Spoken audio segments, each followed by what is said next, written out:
Planète 100,3, une propriété de RMC Média.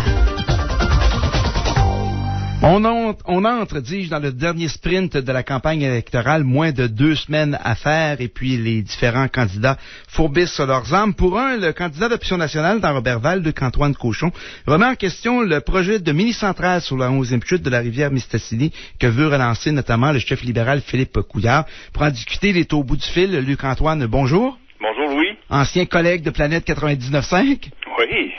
Luc-Antoine, c'est ça, t'as pas l'impression de ramer à contre-courant parce que tous les intervenants socio-économiques de la MRC de Maria-Chapdelaine sont en faveur de ce projet sur la 11e chute. Oui, mais c'est normal qu'ils soient en faveur de ce projet-là. C'est de l'argent qui va leur tomber dans les mains. Tu peux pas être contre la vertu non plus, mais en même temps, en tant que société, en tant que gouvernement, un gouvernement responsable serait contre ce projet-là normalement parce que c'est un projet qui a une rentabilité nulle, voire même déficitaire. Donc, on fera pas une mot à 10 cents avec ça. Puis en plus, on va en perdre de l'argent. Fait que le but de ce projet-là, c'est de redistribuer de l'argent dans la communauté, donc dans la proximité, au MRC. Puis ce qu'on fait, c'est qu'on dépense de l'argent pour donner de l'argent. Je comprends vraiment pas la logique comptable derrière ça. Surtout venant d'un parti qui se dit être le champion de l'économie, il y a quelque chose qui cloche là. En même temps, je comprends les acteurs socio-économiques qui veulent des sous de plus. Puis chez Option nationale, on est en faveur du développement économique, mais tant que ça se fait de manière responsable, on peut pas jeter l'argent des contribuables par les fenêtres. Parce que dans le cas présent, on est en surplus énergétique chez Hydro-Québec. Donc créer un barrage de plus, ça créerait absolument rien de spécial, sinon des pertes. Et ensuite de ça, Hydro-Québec se vire de bord lorsqu'il y a perte. Ils disent, on est obligé d'augmenter les tarifs. Fait que votre beau barrage sur la 11e chute, là, ce que ça donne, c'est des augmentations de tarifs de 4% qui s'en viennent chez Hydro-Québec. Fait que c'est un petit peu là la logique, là. On est vis-à-vis des vieux partis qui sont tellement déconnectés de la réalité qu'ils sont prêts à tout pour avoir une coupe de votes de plus.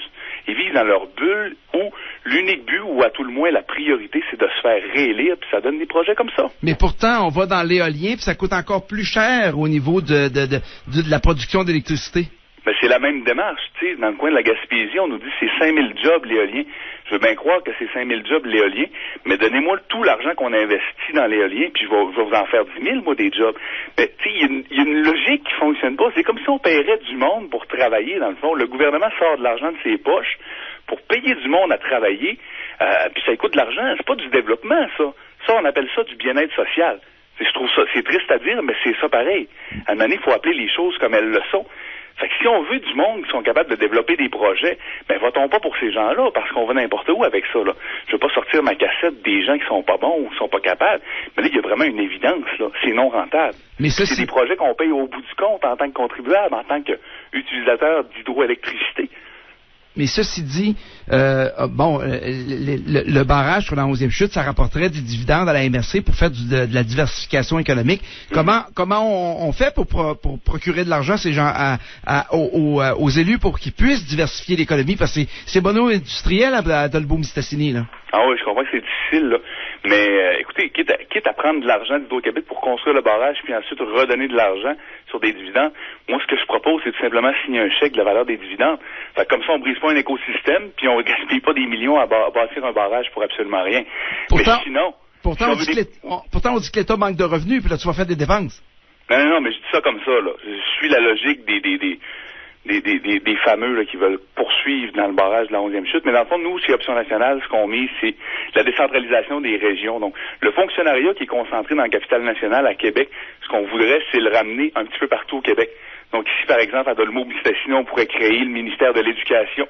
On est déjà fort avec les commissions scolaires, donc à partir du moment où ce qu'on aurait quelque chose de plus centralisé du côté de Dolbeau-Mistassini, il y aurait le ministère de l'Éducation qui chapeauterait le reste du Québec. Vous savez, avec les nouvelles technologies, il n'y a plus de barrières de terrain, de distance, donc ce serait justice que de répartir la masse salariale du fonctionnariat un petit peu partout au Québec. Ensuite de ça, nous, ce qu'on veut, c'est développer le transport vert. Donc, on a eu une première approche du côté du PQ avec un investissement massif dans l'électrification des transports qu'on salue. On voudrait pousser ça plus loin encore. Et ensuite de ça, créer un train suspendu entre Québec et Montréal dans une première phase. Puis ensuite de ça, on relierait toutes les grandes villes du Québec entre elles à l'aide de ce train-là. Ça, c'est le fameux moteur roue qui avait été développé par l'ingénieur de chez Hydro-Québec. Pour ceux qui sont familiers un petit peu avec le dossier, c'est un train qui coûterait 4 fois moins cher qu'un monorail. Donc, on aurait les moyens de se payer ça, serait entièrement électrique. Ça roule à 300-400 km/h, ces affaires-là. Donc, savez, dans l'histoire de l'humanité, là, ce qui a fait la base du développement économique, puis c'est encore vrai aujourd'hui, ce sont les routes, ce sont le transport. Donc, si on s'offre ça, il va y avoir un dynamisme qui va être là. On va être en mesure d'attirer des compagnies chez nous parce que les travailleurs vont vouloir se déplacer si on leur offre un transport pour retourner en ville plus rapidement. Donc, vous voyez, la démarche, nous, c'est un peu ça au niveau du transport. Ensuite de ça, ce qu'on voudrait, ce serait la nationalisation des ressources naturelles. Je ne veux pas faire peur à personne à matin. Que ce soit total ou partiel, c'est de prendre un investissement, une part active dans des compagnies comme Produits forestiers résolus, ou les secteurs miniers. C'est pas normal que le Québec, étant dans le top 10 des producteurs miniers au monde, ne soit pas capable de toucher de l'argent de ça. Il y a quelque chose qui fonctionne pas à quelque part. Là. On a l'impression d'être dans le temps de Duplessis qui vendait la tonne de fer à une scène. Là. Maintenant, il y a des limites d'être colonisé aussi. Là. Tu sais, parce que, quitte à pas faire d'argent avec ça, aussi bien pas l'exploiter. Ça va être encore là dans 50 ans pour nos enfants. Là. Puis, mais qu'on décide de l'exploiter dans 50 ans, ça peut juste être mieux parce qu'il va y avoir une rareté qui va s'être créée, parce que des minerais, il y en a un nombre fini. Donc, si on attend, plus longtemps qu'on va attendre, plus cher ça va valoir. Fait que je vois pas l'intérêt de se garrocher pour des peanuts dans un plan Nord qu'on va être obligé de dépenser des milliards encore une fois, s'endetter par-dessus la tête pour créer une coupe de job pour une dizaine d'années. J'aimerais autant mieux attendre un 50 ans pour pouvoir aller chercher notre part, notre juste part de ce magot-là. Puis c'est nos enfants qu'on vole dans le fond. C'est carrément ça qu'on est en train de faire, là. Si on ne demande pas d'argent pour ces minéraux-là, ben c'est de l'argent qu'on leur enlève directement de leur poche. Option nationale est un parti ouvertement souverainiste. Avez-vous l'impression d'être plus indépendantiste que le Parti québécois? Ben, je ne penserais pas qu'on veut jouer à qui est plus fort que qui dans ce dossier-là. Nous, ce qu'on dit, c'est qu'on veut faire l'indépendance du Québec, puis on s'en cache pas. Ça nous gêne pas. On se tient debout, puis on la défend. On a ce projet de société-là, puis on en est fiers. Contrairement à ce qui est arrivé au Parti québécois depuis la défaite référendaire de 95, on en parle du coin de la bouche, on a sorti des recettes à pu finir pour essayer de mettre ça de côté.